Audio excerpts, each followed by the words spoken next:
주진우입니다. 코로나 시대 많이 힘듭니다. 특히 소상공인 자영업자들 큰 타격을 입고 있습니다. 거리 두기로 영업은 제한됐고 매달 나가는 월세, 대출 상환 막막하고 폐업에 대한 고민도 깊다고 합니다. 그래도 조금만 더 버텨주십시오. 소상공인들에게 지급되는 버팀목 자금이 첫날 100만 명 이상에게 지급됐고 오늘 신청 이틀째를 맞았습니다. 박영선 중소벤처기업부 장관에게 관련 내용 물어보겠습니다.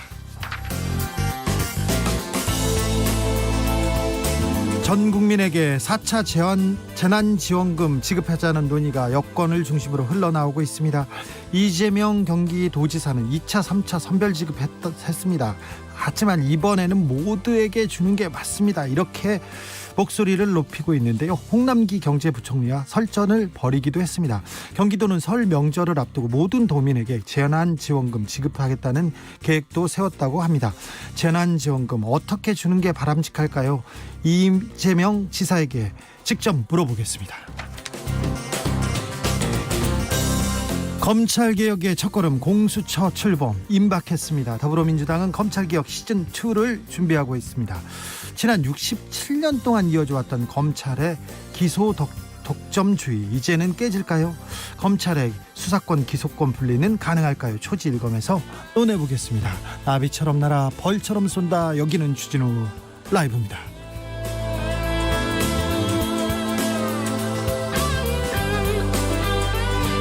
오늘도 자중자애 겸손하고 진정성 있게 여러분과 함께하겠습니다. 여의도에는 한방눈이 펑펑 내리고 있습니다. 여러분 계신 곳은 어떤가요? 퇴근길 교통 상황 특별히 걱정됩니다. 부디 안전히 귀가하셔야 되는데 걱정됩니다. 잠시 후에 기상청 연결해서 자세한 내용 알아보겠습니다. 주진우 라이브가 2021년을 맞아서 소소한 이벤트 하고 있습니다. 청취율 조사 그런 거하고 전혀 상관이 없습니다. 전혀 상관이 없다는 거 한 번 더 말씀드리고요. 21일 동안 매일 21명에게 프리미엄 비타민 음료 모바일 쿠폰 드리고 있다는 거 말씀드리겠습니다. 2021년 주진우 라이브 21 프로젝트 여러분도 행운의 주인공이 될 수 있습니다. 21번 바로 모시겠습니다. 받들어 모시겠습니다. 샵 9730 짧은 문자 50원 긴 문자는 100원입니다. 콩으로 보내주시면 무료입니다. 그러니까 콩으로 마구마구 보내주시기 바랍니다. 그럼 주진우 라이브 시작하겠습니다.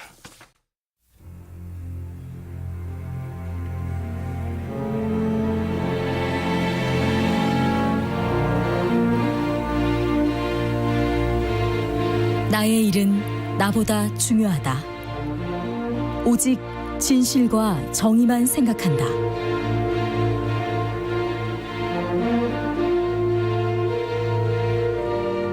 함사 보도기자 외길 인생 20년. 주진우 기자와 오늘도 함께 흔들림 없이.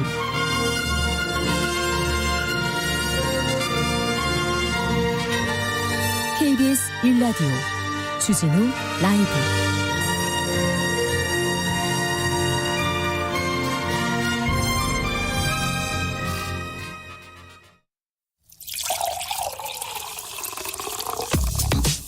진짜 중요한 뉴스만 쭉 뽑아냈습니다. 주 라이브가 뽑은 오늘의 뉴스 주스. 은지옥엽 시사인 김은지 기자 어서 오세요. 네, 안녕하세요. 눈 피해 없습니까? 잘 오셨어요? 네, 오늘 눈이 갑자기 많이 와서요. 네. 지하철 타고 왔습니다. 혹시 늦을까 봐 걱정이 되어서요. 기상특보 먼저 전해드리겠습니다. 1월 12일 17시 그러니까 5시 현재 서울, 인천, 경기, 충남 일부 지역에 대설주의보 발효 중입니다. 야외 활동 자제해 주시고요. 매출 시 대중교통 이용해 주십시오. 원활한 제설 작업을 위해 도로변 주차는 금지된다는 것도 꼭 명심해 주십시오. 자, 코로나 확진자 현황 알아볼까요? 네, 오늘 0시 기준으로 발표된 코로나19 신규 확진자가 537명입니다. 주요 신규 감염 사례를 보면 치약시설 위주인데요. 의료기관과 복지시설을 중심으로 발생했습니다. 서울 강동구의 한 요양병원 쪽에서 어제까지 총 11명이 코로나19에 걸렸다라고 발표됐고요. 경기 안양시 한림대 성심병원에서도 10명 가까운 사람들이 감염이 됐는데 현재 역학조사가 진행 중이라고 합니다. 예.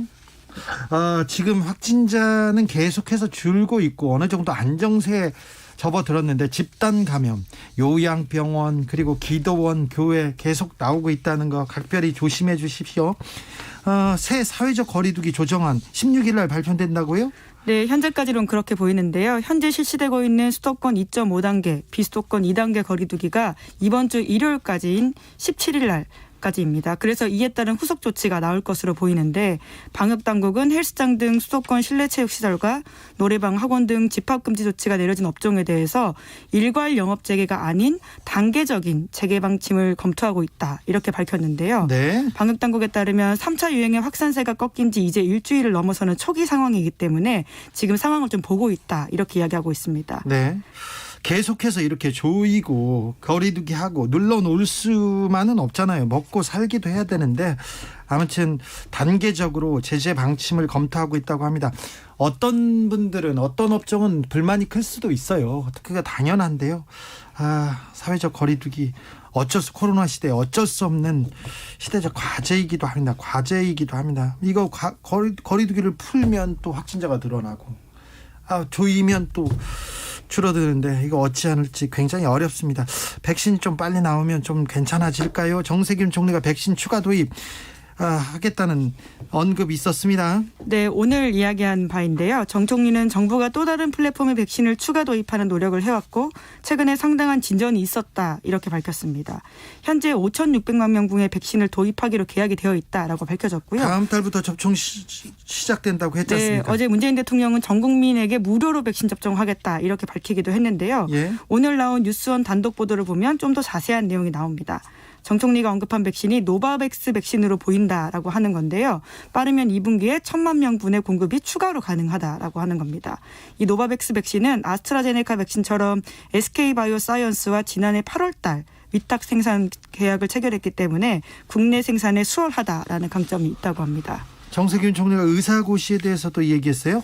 네, 현재 정부는 기존 입장에서 선회해서 지난해 파업 여파로 의사국가고시를 거부한 이들에게 추가 시험 기회를 주겠다 이렇게 밝혔는데요.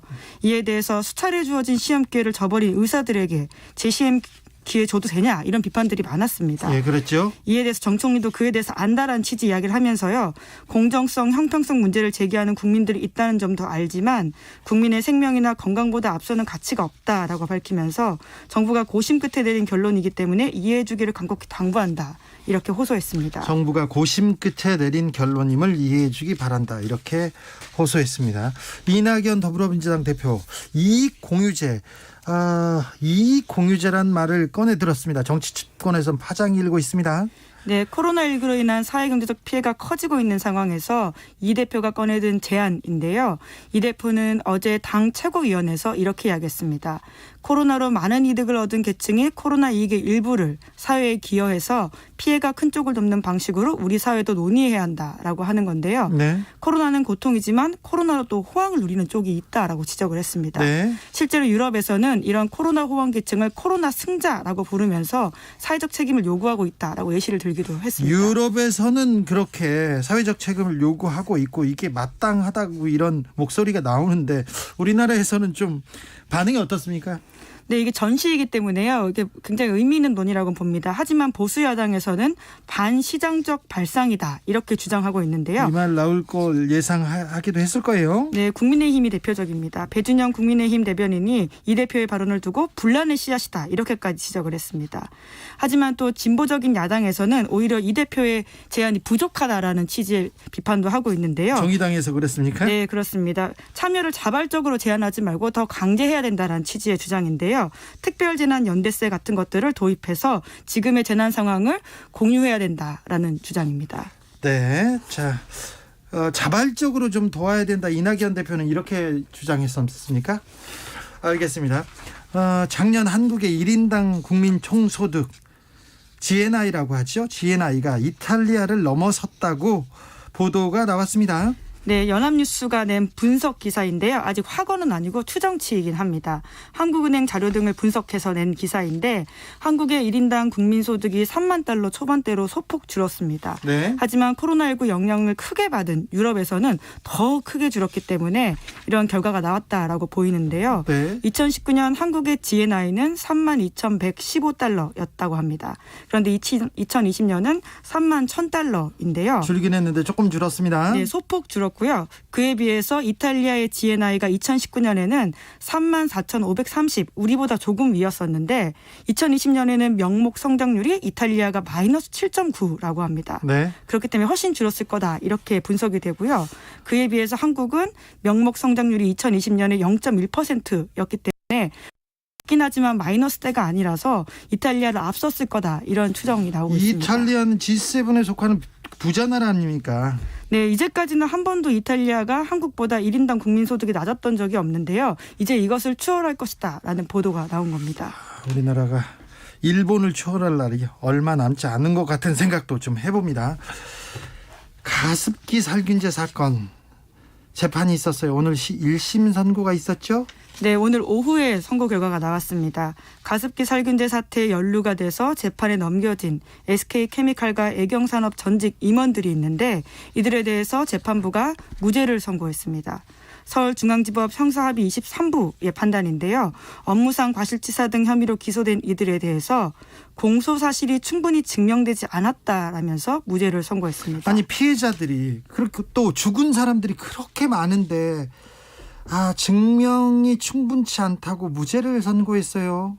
네, 앞서서 다 같은 사건이긴 한데 다른 업체에 대해서는 이미 유죄 판결이 나온 바가 있는데요. 예. 하지만 이번 재판부는 이렇게 밝혔습니다. 가습기 살균제 참사는 어마어마한 피해를 유발한 사회적 참사라 바라보는 심정이 안타깝고 찹찹하다라면서요. 그런데요. 일정 부분 검찰에 대한 책임을 전가한 건데요. 예. 이번에 문제가 된 독성 물질의 유해성이 충분히 입증되지 않았다면서 앞서 유죄 판결을 내린 그 성분과는 위해성이 다르다 이렇게 판단했습니다. 이 내용이 어떤 내용인지 좀 자세히 살펴볼 시간을 갖는 게 맞는 것 같습니다. 좀 노력하겠습니다. 이재용 삼성전자 부회장이 매우 바삐 움직이고 있습니다. 어제는 준법감시위원회를 찾았다고요? 네, 시점이 공교로운데요. 자신의 선거를 일주일 앞둔 때였습니다. 다음 주 월요일. 다음 주 월요일에 있습니다. 네, 18일에 이재용 부회장의 국정농단 사건 최종심이 있습니다. 네. 이날 이재용 부회장의 양형이 결정이 되는데요. 주진우 라이브에서 여러 차례 말씀드리긴 했지만 다시 한번 정리해드리자면 이재용 부회장은 1심에서 징역 5년, 2심에서는 그런데 징역 2년 6개월에 집행유예 4년을 선고받고 풀려난 바가 있습니다. 대법원에서는 이보다 더 뇌물 액수가 늘었어요. 네, 그렇습니다. 86억 원까지 늘어나서요. 2심보다 뇌물 공여액을 더 많이 인정했습니다. 1심보다도 늘었어요. 예, 1심과는 거의 비슷한 수준이긴 네. 합니다. 예, 그래서 현재 구속이냐 아니냐 이런 갈림길만 이재용 부회장 앞에 놓여 있는 상황인데요. 파기환송심을 담당하는 정준영 부장판사가 삼성중법감시위원회를 양형 반영 요소 등으로 밝히면서 삼성중법감시위원회가 꾸려졌고 또 주목을 받고 있는 상황입니다. 정준영 부장판사가 준법감시위원회를 꾸리라고 얘기하면서 양형에 반영하진 않겠다고 처음엔 얘기했다가 예, 1차 공판에 그랬죠. 말을 뒤집었어요. 그래놓고 양형에 반영하겠다고 해서 준법감시위원회가 주목을 받았는데요. 이재용 부회장 준법감시위원회 가서 무슨 얘기했습니까? 네, 앞으로 준법위와의 면담을 정례화하겠다 이렇게 밝혔는데요. 준법위 위원들은 삼성의 준법 문화 장척을 위해서 이재용 부회장 역할에 대해서 의견을 전달했고 이 부회장도 앞으로 지속적인 활동을 철저하게 보장하겠다 이렇게 밝혔다고 합니다. 네. 이 준법위를 찾은 것이 이번이 두 번째라고 하는데요. 그밖에 이재용 부회장의 행보가 굉장히 공개적으로 활발하게 새해부터 일어나고 있습니다. 지난 4일에는 평택 공장을 찾았고요. 또 5일에는 수원 그리고 6일에는 서초구 삼성 리서치센터를 방문했다고 삼성 쪽에서도 알리기도 했습니다. 잘 안 돌아다니시는 분인데 요새는 바쁩니다. 그런데 굉장히 다급하다 이런 생각이 다급했구나 이런 생각이 듭니다. 판결 직전에 준법감시위원회를 갔는데 가서 무슨 얘기를 했냐면은 위원회의 활동을 지속적으로 철저하게 보장하겠다. 보장할 수 있는 능력을 이재용 부회장이 가지고 있으면 이 보장하지 않을 능력도 이재용 부회장이 가지고 있는 거 아닙니까? 네. 이게 감시위원회라는 게 개인의 의지와 관계없이 이 준법, 그러니까 위법한 일을 하면 제어할 수 있는 시스템을 만드는 건데 조금 이 앞뒤가 안 맞는다 이렇게 생각이 됩니다. 네. 이 사건은 개인 비리예요. 총수 이재용 부회장의 개인 비리입니다. 지금 국정농단 선고가 앞둔 사건을요. 승계를 위해서 세금을 줄이기 위해서 뇌물을 준 사건이에요. 그런데 이재용 부회장의 잘못인데 삼성은 피해자고요. 회사는. 그런데 계속해서 이 가해자가 지금 내가 보장해줄게 이렇게 얘기를 하는 거는 좀 앞뒤가 안 맞는 것 같은데 김건희님께서 은지오겹이 기사 썼어요. 네, 김은지 기자가 쓴 기사를 보면 이 내용 자세히 잘 설명돼 있습니다. 그리고 제가 지난주에 한 인터뷰 챙겨보시면 됩니다. 그것 말고는 다른 기사가 없어서 저희가 말씀드립니다. 자, 어제 저희가 소식 전해드렸는데 AI 챗봇 이루다 서비스 잠정 중단했다고요? 네, 굉장히 뜨거운 이슈였는데요. 개발사가 어제 저녁에 이렇게 밝혔습니다. 부족한 점을 집중적으로 보완할 수 있도록 서비스 개선 기간을 거쳐서 다시 찾아뵙겠다라고 한 건데요. 그러면서 동시에 사과도 했습니다. 특정 소수 집단에 대한 차별적 발언을 한 사례가 생긴 것에 대해서 진심으로 사과드린다. 사과해야죠. 네, 이제 그러면서 앞으로 좀 서비스를 개선해서 다시 찾아보겠다라고 하는 건데요. 네. 하지만 이번 사건이 촉발한 AI 윤리 이슈는 앞으로도 계속될 것으로 보입니다. 앞으로 이런 문제에 대한 고민 계속될 거예요. 그런데 늦었지만 서비스 중단은 잘한 일이고요. 사과로 이게 그칠 일이 아닌데 굉장한 폭력이기도 한데 아무튼 AI 윤리 이런 문제 앞으로 계속될 거예요. 그래서 우리가 고민을 시작할 때인 것 같습니다. 국가인권위원회에서 미란다 원칙에 관련해서 개정 의견을 법무부 장관에게 냈다고요? 네, 미란다 원칙 익숙하실 텐데요. 영화 보면 주로 나오는 장면이잖아요. 네. 경찰이 용의자에게 수갑을 채우면서 네. 당신은 변호사를 선임할 권리가 있고 묵비권을 행사할 수 있으며 이런 말들을 하는데 이것을 미란다 원칙이라고 부릅니다. 그렇죠. 1960년대 미국인 미란다가 어릴 때부터 범죄를 저지르면서 소년원을 들어들었다라고 하는데요. 네. 그런데 이제 성폭행 사건 용의자로 경찰에 잡혀가서 자백을 했는데 미란다의 변호인이 법정에서 이렇게 주장을 합니다. 경찰이 신문 과정에서 미란다에게 변호사를 선임한 권리나 자신에게 불리한 진술을 거부할 권리가 있다라는 걸 알려주지 않았기 때문에 무죄라고 한 건데요. 네. 실제로 미국의 연방대법원이 미란다의 손을 들어줘서 미란다가 풀려났습니다. 네. 그만큼 적법 절차가 중요하다라는 걸 보여주는 사례인데 이 사건 이것과 관련해서 이번에 국가인권위원회가 의미 있는 이야기를 했습니다. 네. 사실 미란다는요. 어릴 때부터 소년원을 들락날락하는 정말 어떻게 보면 죄질이 나쁜 용의자였어요. 성폭행 용의자였어요. 그런데 성폭행 용의자 이렇게 죄질이 나쁜 사람한테도 미란다 고지를 해야 된다. 인권은 존중돼야 된다. 그렇게 만들어졌습니다. 그런데 우리나라에서는 이 미란다 원칙이 사실 적용되지 않아요. 네, 이제 그런 부분들이 있어서 이번에 인권위가 지적을 한 건데요. 물론 현행 형사소송법을 보면 이런 부분이 있습니다.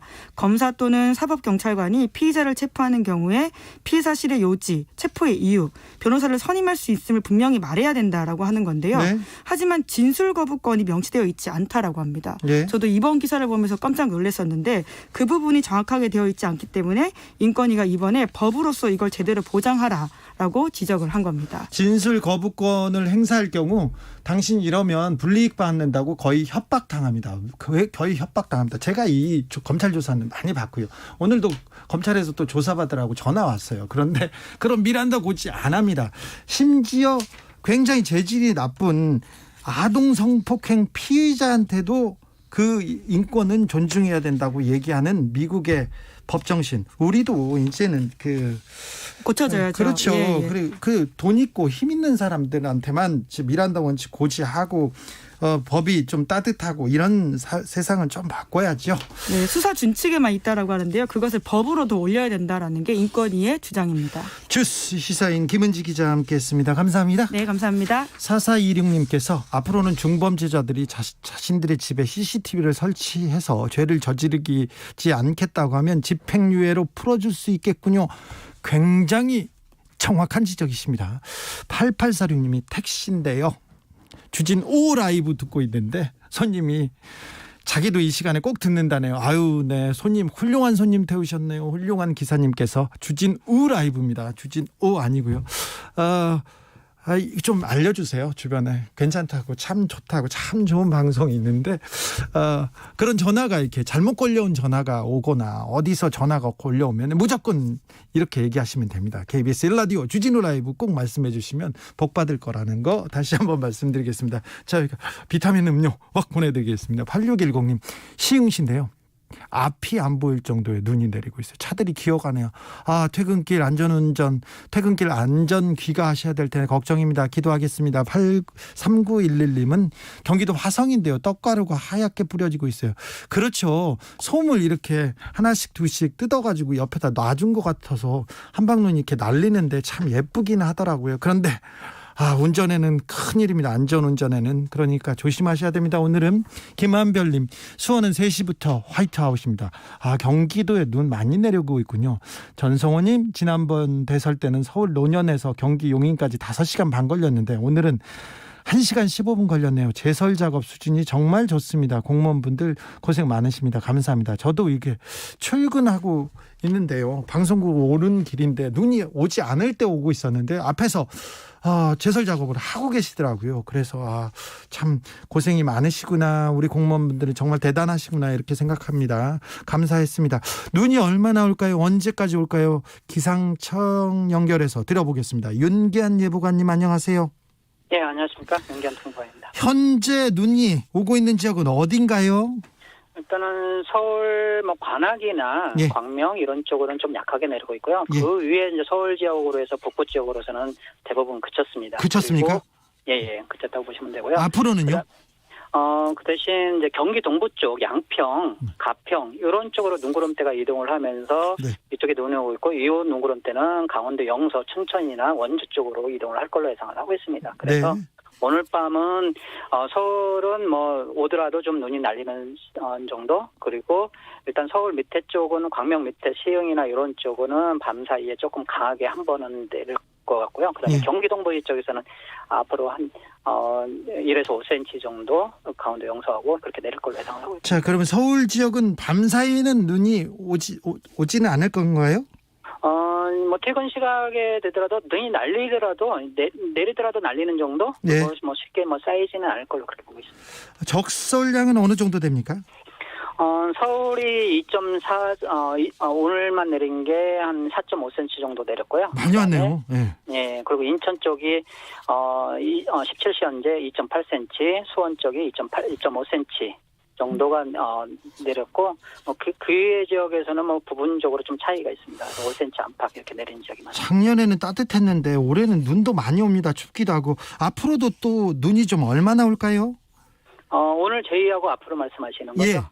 네, 일단은 이번 주 금요일 날 정도 다시 한번 비구름대가 지나갈 걸로 예상을 하고 있는데 서울을 중심으로 한다고 하면 그때는 기온이 오늘보다 높습니다. 오늘은 기온이 낮아서 눈으로 시작했는데 그때는 현재로서는 기온에 따라서 비나 진눈깨비나 또는 눈 오는 그 기온 범위에서 비가 있을 강수가 있을 걸로 예상을 하기 때문에 그때는 현재 금요일 날 정도의 비 또는 눈이 있을 걸로 저희가 예상을 하고 있습니다. 퇴근길 교통 상황 걱정되는데요. 예. 퇴근길에는 눈 걱정은 어느 동네에서 눈 걱정을 해야 됩니까? 눈 걱정은 서울 강북 쪽으로는 조금 걱정을 덜 하셔도 되고요. 예. 경기 남부 쪽으로 현재는 강한 에코가 남은 데가 있고 아까 말씀드린 것처럼 경기 동부 이천이나 가평, 그다음에 춘천, 원주 쪽으로는 계속해서 눈이 내릴 걸로 예상하기 때문에 이 지역은 특히나 또 기온이 낮습니다. 네. 서울과 틀리게. 그래서 네. 이 부분 지역에서는 또 내린 눈이 올 수도 있으니까 이 지역에서는 특히 좀 주의를 하셔야 합니다. 윤기한 예보관님이었습니다. 감사합니다. 네, 감사합니다. 교통 상황 걱정입니다. 퇴근길 교통 상황 어떤지 물어보겠습니다. 이승미 씨. 네, 이 시각 교통 상황입니다. 충분히 감속하고 안전운전 하셔야겠습니다. 눈 때문에 서울 시내 통제 구간도 생겼습니다. 난곡로 나누파출소 앞에서 난양 삼거리 방면 여기가 오르막길인데요. 전면 통제고요. 인왕산로 창의문 삼거리에서 사직공원 앞 구간 양방향 통제고 또 북악산길 북악골프장에서 창의문 삼거리 구간도 양방향 전면 통제되고 있습니다. 고속도로 정체도 평소보다 심합니다. 경부고속도로 서울 방향으로 남사 부근에서 신갈 분기점까지 26km 구간이 정체고요. 또 죽전휴게소에서 판교 다시 달래내고개에서 한남까지 밀리고 있습니다. 수도권 제일순환고속도로는 일산에서 판교 구리 방향으로 일산에서 송내까지 장수에서 수암터널 쪽으로 정체고요. 이후 성남 요금소 부근도 정체가 되고 다시 송파 부근에서 토평 쪽으로 속도가 떨어집니다. 서양고속도로 서울 방향으로는 서평택 분기점 부근 혼잡하고요. 발안에서 화성휴게소까지 속도 내기 어렵습니다. 비봉에서 안산 분기점 구간과 일찍 분기점에서 금천 쪽으로도 정체되고 있습니다. KBS 교통정보센터였습니다. 주진우 라이브.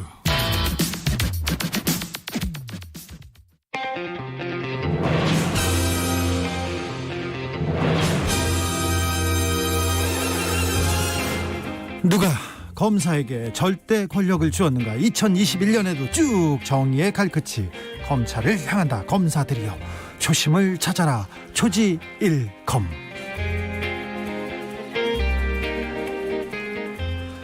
검찰개혁을 위한 뜨거운 한걸음. 2021년에도 주진우 라이브가 검찰개혁에 벽돌 2장 올려놓겠습니다. 여의지검 개혁부 김경진 전 의원, 안녕하세요. 네, 안녕하십니까. 김경진입니다. 김남국 의원 나와 계시죠? 네, 안녕하세요. 안산 단원을의 김남국입니다. 네, 새해 복 많이 받으시고요. 네, 새해 복 많이 받으세요. 새해 복 많이 받으세요. 네, 새해도 비대면으로 더 뜨겁게 토론해 보겠습니다. 2020년에 비해서 2021년에는 그렇게 뜨겁게 토론 안 하는, 그렇게 좀 상생하고 좀 이해하고 이런 토론이 됐으면 좋겠는데 잘 모르겠어요. 토론 주제가 좀 빨리 바뀌었으면 좋겠습니다. 그렇죠? 예, 검찰 개혁이 제도적으로 빨리 완료가 되어서 더 이상 이제 검찰을 주제로 한 토론이 아니라 네. 좀 다양한 사회 현황, 민생 가지고 좀 토론하면 좋을 것 같습니다. 김경진 의원도 그런 생각하시죠? 아니, 그게 제가 누차 말씀드렸지만 이게 대한민국 국민들이 관심을 가져야 될 것은 우리가 이제 기업을 혁신하고 신기술을 만들어내고 또 대한민국을 어떻게 하면 부강한 나라로 갈 수 있는가, 이게 국민들의 어떻게 보면 첫 번째 관심사가 되고 국가 운영의 주요 핵심 목표가 되어야 되는데, 이게 지금 문재인 정부라든지 민주당 정권에서는 그런 부분이 조금 많이 아쉬운 대목이 좀 있어요. 어쨌든 그러기를 희망합니다. 네, 그러기를 희망하는데 자꾸 검찰 얘기만 합니까, 김경진 의원님? 그래서 지금 김남국 의원은 김경진 의원에 대해서는 어떻게 생각합니까? 그 주장에 대해서는? 그렇지는 않고요. 예, 이제 결국에 어제 신년사에 있었던 대통령님의 메시지도 무엇보다 제일 중요한 게 국민들의 그 민생, 삶과 직결되는 민생이었기 때문에 그런 것들이 제일 중요하게 생각하는 것이고요. 아마 이 부분은 여야가 다르지 않을 거라고 생각합니다. 네. 그래서 더불어민주당 내에서 검찰개혁 시즌2 이렇게 얘기가 나오는데 당내에서 좀 그 분위기가 좀 바뀌거나 이런 그 정황이 있습니까, 김남국 의원님? 분위기가 바뀐다라는 말이 어떤 의미인지 좀. 검찰개혁에 대한 목소리도 높지만 민생, 경제 챙기자 이런 얘기도 좀 더 나오고 있습니까? 네. 그 검찰 개혁을 한다라고 해서 민생을 돌보지 않는다, 또는 민생을 챙긴다라고 해서 검찰 개혁을 하지 않는다, 그런 것은 아니고요. 예. 이 모든 것이 다 이제 하나의 정책으로서 우리가 챙겨야 되는 부분이기 때문에 함께 갈 수 있는 문제이고요. 검찰 개혁도 역시나 마찬가지로 민생과 맞닿아 있습니다. 이 모든 현안들이 국민들이 피부로 느끼는 어떤 그런 것들이기 때문에 이것을 그 검찰 개혁하기 때문에 민생을 안 한다라고 그렇게 보기에는 좀 어렵고요. 네. 오히려 또 민생은 민생대로 챙기는 그 파트가 있고 또 검찰개혁은 또 검찰개혁 특위에서 저희가 제도적으로 좀 꼼꼼하게 챙기겠다라는 의지를 가지고 있기 때문에 병행해서 갈 수 있는 문제라고 좀 보입니다. 오특허님께서 국민은 열심히 일하니까 걱정 마시고요. 검사, 정치만 바로 잡으면 됩니다. 이런 얘기도 했습니다. 자, 검찰개혁 시즌2 더불어민주당에서 얘기가 나오고 있습니다. 이 검찰개혁 시즌2의 핵심이 뭡니까? 제가 답변을 드릴까요? 네네. 예, 우선은 검찰개혁 시즌2라고 이야기가 되고 있는데요. 네. 지난해에 저희가 검경 수사권 조정과 공수처가 통과가 되었습니다. 네. 이게 검찰개혁의 완성은 아니고요. 네. 결국에 이 검찰개혁이라고 하는 것의 최종 종착지는 이 검찰의 수사와 기소를 완전히 분리해서 기본적으로 검찰이 민주적으로 수사를 통제할 수 있는 기관으로 다시 태어날 수 있도록 하는 게 이 검찰개혁 시즌2의 핵심 목표라고 볼 수가 있고요. 수사의 어떤 총량 쪽으로 봤을 때 지난해 통계를 가지고 보면 한 5만 건 정도의 검찰의 직접 수사가 있었다라고 한다면 이 검경 수사권 조정을 통해서 한 8천여 건 정도로 줄었다라고 지금 저희가 이렇게 평가를 하고 있는데요. 예. 그러나 이 8천 건이라고 하는 이 수사들이 검찰의 핵심 수사라 역량이라고 할 수 있는 중대 6대 범죄에 집중되어 있기 때문에 또 실질적으로는 변화한 것이 없다라고 이렇게 평가를 하고 있거든요. 그래서 지난해에 이어서 남은 검경 수사권 조정 그리고 여러 가지 미진한 수사와 기소 분리를 확실하게 해내는 것이 검찰개혁 시즌2의 핵심이라고 볼 수 있을 것 같습니다. 김경진 의원님 어떻게 보세요? 근데 이제 민주당은 검찰을 개혁하겠다는 게 아니고 아마 지금부터는 그러니까 이제 작년에 어떻게든지 간에 윤석열 총장을 쫓아내기 위해서 별의별 짓을 민주당이 다 하지 않았습니까? 그러다가 이제 결국 실패하고 나서 최근에 하는 짓은 아예 그냥 검찰을 김경진 의원님 예. 별의별 짓이란요. 네. 별의별 짓입니다. 그래서 민주당은 무슨 수를 써서라도 검찰을 아예 망가뜨려 버리겠다. 지금 이런 생각을 하고 있는 것 같고요. 그거를 지금 검찰개혁 시즌2다 이제 이렇게 포장을 하고 있는 것 같고, 제 생각은 이래요. 이게 올해 1월 1일부터 지금 이제 재작년에 개선을 했던 이제 통과됐던 이 형사소송법 개정안에 따라서 이제 검찰의 직접 수사가 이게 6대 범죄로 제한이 됐지 않습니까? 그러면 최소한 그런 제도가 중대하게 개혁이 됐으니까 이걸 5년이든 10년이든 뭔가 좀 시행을 해보고 여기서 또 잘못된 점, 또 고쳐야 될 점들을 분석을 해보고 또 새로운 제도 개혁의 단계로 들어가는 것이 맞는데 윤석열 총장 밉다고 이제는 아예 검찰을 그냥 부서 빼버리겠다 지금 이런 생각인 것 같고, 이런 식의 어떤 검찰 개혁이라고 하는 것은 궁극적으로 대한민국을 망가뜨린 것이다 지금 이렇게 생각을 하고 있고요. 이게 지금 다른 나라에서는 검찰이 수사권을 안 가지고 있다, 검찰이 직접 수사하는 경우가 없다라고 얘기를 하는데, 일본도 동경지검을 포함해서 5대 지검 특수부에서 얼마만큼 중요 사건 수사를 많이 하고 있고, 또 최근에 트럼프가 미국의 우리 한국계 검사장 한 분 해임했다고 지금 나왔지 않습니까? 보면 미국 검찰청도 지금 증권범죄라든지 선거범죄라든지 이런 중대 사건에 대해서는 직접 수사를 하고 있거든요. 그리고 중국 검찰 같은 경우도 최소한 공무원에 대한 수사권은 검찰이 전속적으로 수사권을 가지고 있어요. 그래서 이런 어떤 세계적인 어떤 흐름이라든지 또 최근에 법 개정되고 시행된 지 얼마 안 됐다든지 이런 상황을 본다면 지금 현재 민주당이 하고 있는 검찰개혁 2탄이라고 하는 것은 결국은 국가를 망가뜨리고 그냥 홧김에 하는 짓이다. 저는 그렇게 보고 있습니다. 김남국 의원님. 네, 좀 그렇게 말하기는 어렵고요. 오히려 지난해 검경 수사권 조정 과정에서 야당에서도 주장을 했던 내용이 검찰의 기소와 수사를 완전하게 분리하는 게 검찰개혁의 핵심이다라고 하면서 많은 의원들이 그런 주장을 했었습니다. 공수처 출범 당시에 그랬죠. 검경 수사권 수사와 기소 분리라고 하는 것, 그리고 이 검경 수사권 조정이라고 하는 것이 단숨에 하루아침에 모든 제도를 뜯어고치는 게 불가능했기 때문에 지난해 1차적으로 단계적 그런 차원에서 수사기소, 경찰의 1차적 수사 종결권을 주는 차원에서 이렇게 마무리가 된 것이었고요. 그러나 그 당시 논의된 국회의 기록이나 속기록이나 이런 것들을 보면 분명하게 나와 있지만 이게 마침표는 아니다라는 것들이 다 녹아져 있었습니다. 그래서 지난해 논의되었던 그 제도적인 어떤 개혁 틀 안에서 우리가 분명하게 가야 될 수사와 기소의 분리 이런 부분을 논의하겠다라고 하는 것이고요. 그리고 이제 앞서 김경진 의원님께서 지적을 해주신데 공감하는 지점도 있습니다. 형사사법 체계를 이렇게 올해 1월 1일부터 바꿨는데 어떻게 또 바로 바꾸느냐. 그 말 지당한 지적이라고 생각이 되고요.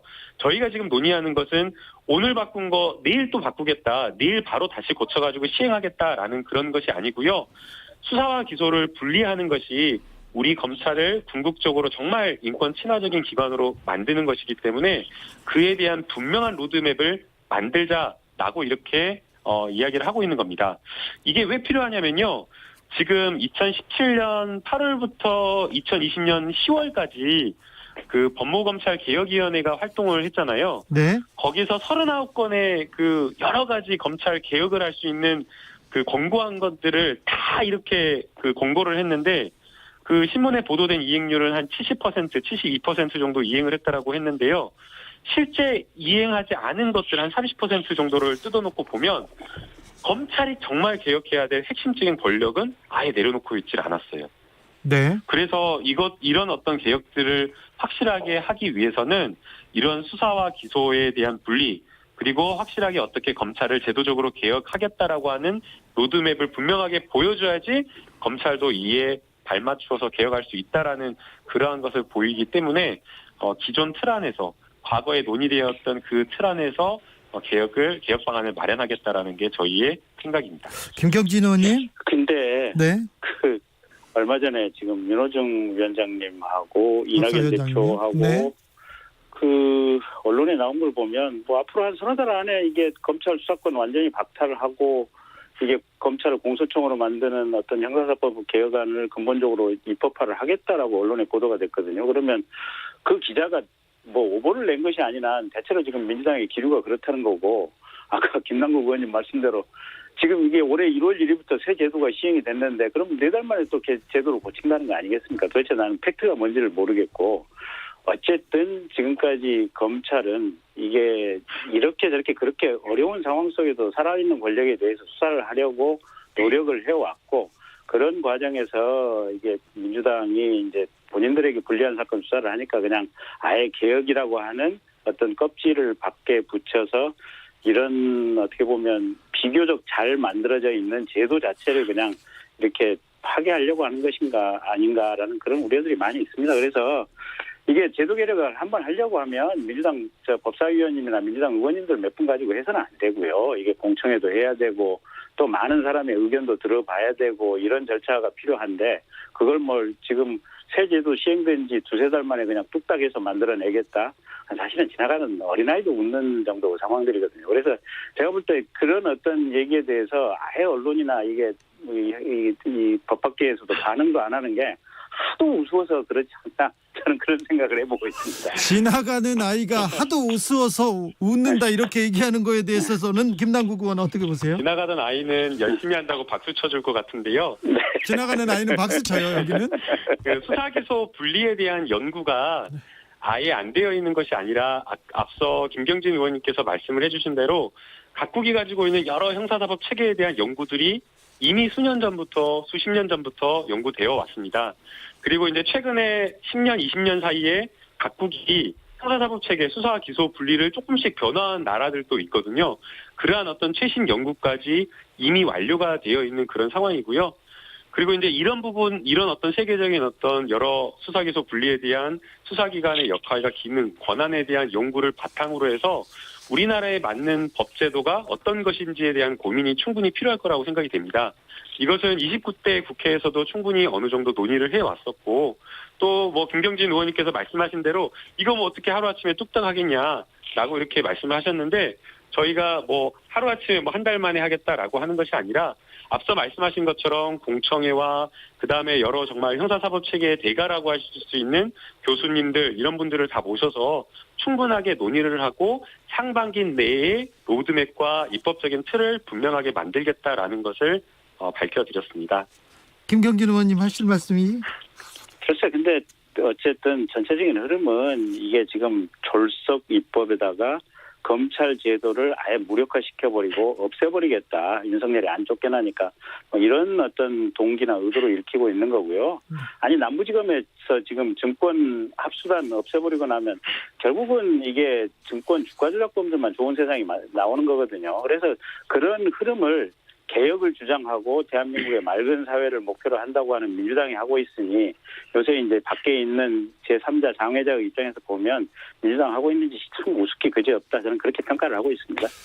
공수처장, 법무부 장관 청문회도 임박했는데요. 이 준비는 어떻게 되어가고 있습니까, 김남국 의원님? 예, 방금 그 한두 시간 전에 그 청문회 일정이 합의가 되었습니다. 예. 그래서 저희가 모레 목요일 날 오후 2시에 법사위 전체 회의를 열어서 19일에 이제 공수처장 인사청문회 그리고 25일 날 법무부 장관 인사청문회를 열기로 그렇게 합의를 했고요. 네. 이제 지금 조금 그 언론에 보도되는 거나 이런 건들을 좀 보니까 야당 쪽에서는 그 법무부 장관 인사청문회 쪽에 좀 집중을 하는 것 아닌가라는 좀 생각이 들어서 네. 저도 준비를 할 때 법무부 장관 인사청문회를 좀 더 힘을 실어가지고 철저하게 준비해야 되지 않을까 이렇게 보고 있습니다. 김경진 의원님 어떻게 보세요? 글쎄요, 뭐 두 분 다 중요한 국가의 공직자들이니까 네. 공수처장에 대해서도 인사청문회를 하는 과정에서 정치적 중립은 어떻게 지킬 것인지 또 청와대라든지 또는 뭐 국정원이라든지 뭐 이렇게 저렇게 정보가 많이 모이는 데서 수사 정보가 가령 공수처로 들어올 때 그럼 그런 사건에 대한 어떻게 보면 어떤 수사의 중립성이랄까 이런 부분을 어떻게 검증할 것인지 또 뭐 공수처 차장은 어떤 기준에 의해서 임명 제청을 할 것인지 공수처 검사나 수사관은 어떻게 해서 정치적인 중립성 또 수사 능력이 있는 사람을 뽑을 것인지 사실은 공수처장 청문회 과정에서 검증해야 될 부분이 대단히 많다라고 생각을 하고 있고요. 예. 법무부 장관 역시 지금 현재 몇 가지 의혹 제기도 있고 또 법무부 장관으로서 여러 가지 해야 될 능력들 또 새로운 어떤 개혁, 구체적인 개혁안에 대한 부분들 이런 부분에 대해서 아마 검증을 해야 되니까 두 분 다 중요하게 인사청문회를 해야겠죠. 김남국 의원님, 네. 김진우 공수처장 후보는 어떤 분이세요? 뭐 제가 어떤 분이다라고 말하기에는 좀 어려운데요. 제가 듣기로는 굉장히 학구적이고 신중한 스타일이다라는 이야기를 주변 분들로부터 많이 전해 들었습니다. 보수적인 분이시죠? 네, 일단은 뭐 대구 출신인 것으로 알고 있고요. 성향 자체는 굉장히 보수적인 것으로 알고 있고요. 그러나 이제 뭐 그 출신지라든가 아니면 성향이 보수적이다라고 해서 본인의 어떤 뭐 그런 재판이라든가 본인이 하던 일, 공적인 일에까지 정치적 성향을 투영하는 그런 분은 아닌 것으로 알고 있고요. 예, 오히려 굉장히 좀 여러 가지 현안이나 본인이 하던 업무나 이런 부분에 있어서 좀 굉장히 좀 꼼꼼하게 처리하는 그러한 어떤 분으로 알고 있기 때문에 앞서 지금 김경진 의원님께서 말씀하신 공수처 운영과 관련된 부분, 인사와 관련된 부분, 그리고 무엇보다 공수처가 만약에 수사를 하게 된다라고 한다면 어떤 사건을 어떻게 수사할지 여러 가지 공수처에 대한 부분을 좀 집중적으로 물어볼 생각입니다. 이동구님께서도 김경진 전 의원님 지시라뇨 공중파에서 얘기하는데 민주당의 행보 정도 이렇게 순화할 수 없었나요? 꼭 지시라고 표현하실 정도로 화가 나셨어요, 의원님? 그게 화가 난 게 아니고요. 예. 실제 지금 민주당이 검찰 개혁이라고 하는 단어를 통해서 하는 일들이 지시라고 표현해도 아까울 정도로 이게 참 수준 이하의 어떤 과정을 거치고 있기 때문에 그래서 지시라고 표현을 한 겁니다. 네, 자 신년부터. 그 평가는 이제 국민들 각자가 알아서 하실 부분이고요. 네, 신년부터 여기서 마무리하겠습니다. 초지일검 김경진 전 의원, 김남국 더불어민주당 의원이었습니다. 감사합니다. 네, 감사합니다.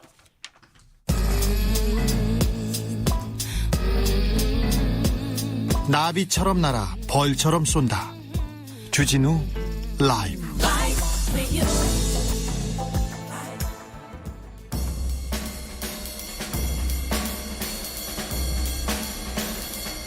느낌 가는 대로 그냥 고른 뉴스 여의도 주필.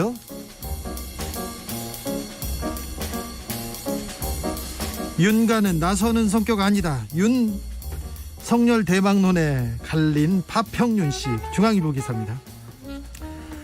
윤석열 검찰총장을 둘러싼 논란은 이제 전국적인 윤석열 현상으로 커졌다, 이렇게 보도합니다. 그러면서 윤 총장의 부친 고향, 윤 총장의 고향도 아니고 부친 고향 충남 논산을 찾아갑니다. 그래서 16세기 이후에 윤 씨들이 뿌리 내린 그 동네에 찾아가서 얘기합니다. 이게 물어봅니다.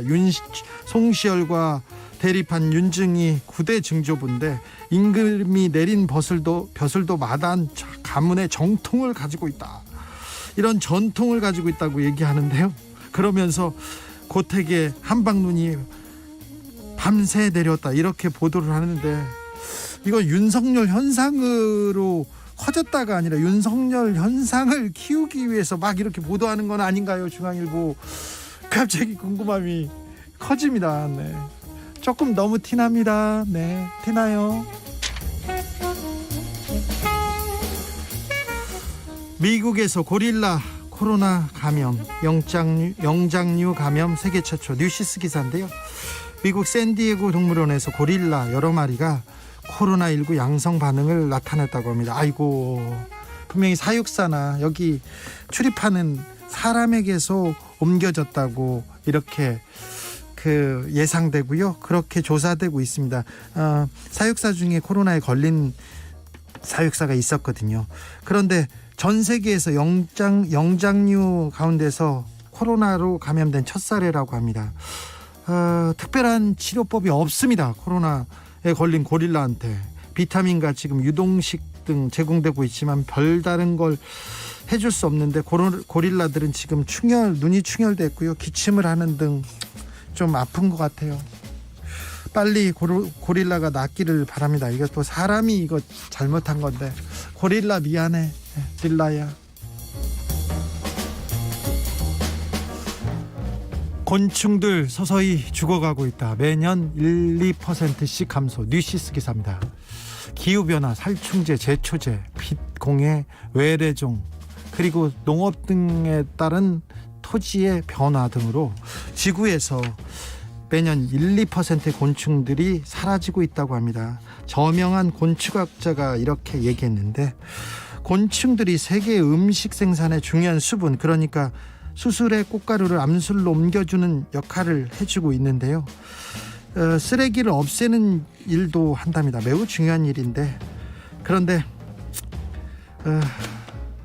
사람들 때문에 이 벌레들이 곤충들이 계속 사라지고 있답니다. 와그너라는 곤충학자는 이렇게 얘기합니다. 곤충은 절대적으로 대자연과 생명의 나무가 만들어낸 것이다. 거대한 생물학적 사막을 만들고 있다. 우리가 이 지구를, 이 생태계를 사막으로 만들고 있다고 합니다. 곤충이 매년 1-2%씩 몇 년만 지나면 엄청난 개체수가 주는 거예요. 그러니까 이것도 또 사람이 잘못한 거네요. 곤충아 미안해.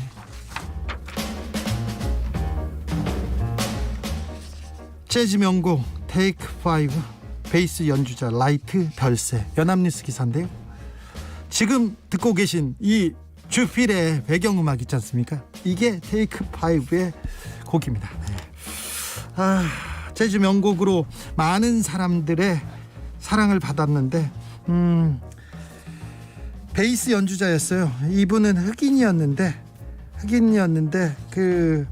같이 재즈 밴드를 꾸려서 이렇게 다녔습니다. 브루백 쿼텟이라는 재즈 밴드를 이렇게 만들어서 이렇게 다녔는데, 동료 백인 연주자들이 무대에 서는 과정에서 적지 않은 인종차별이 있었어요. 그래서 1958년에는 대학 공연을 갔는데 연주자가 흑인이네, 이걸 안 대학 관계자들이 무대 뒤에서 연주하라는 요구가 있었습니다. 근데 이 재즈 밴드의 리더가 우리는 라이트가 없으면 무대에 서지 않겠다고 하면서 계속 맞서기도 했답니다. 이 때문에 1960년에는 미국 남부 23개 대학 공연이 취소되기도 했다고 합니다. 네. 테이크 5 엄청난 명곡인데, 브루백 쿼텟은 오래전에 해체가 됐는데, 그 이후에도 라이트는 계속 작곡하고 연주 활동을 계속했다고 합니다. 괜히 우리하고 인연 있는 사람이 또 떠나니까 괜히 씁쓸하고 미안하고 그러네요. 네. 편히 쉬세요. 네. 라이트 선생님. 네.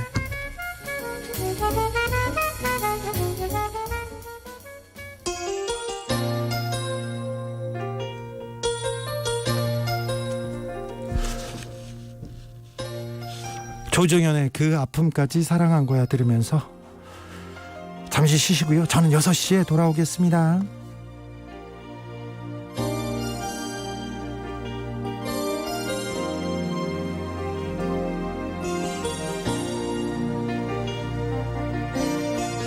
너를 처음 만난 날 소리 없이 밤새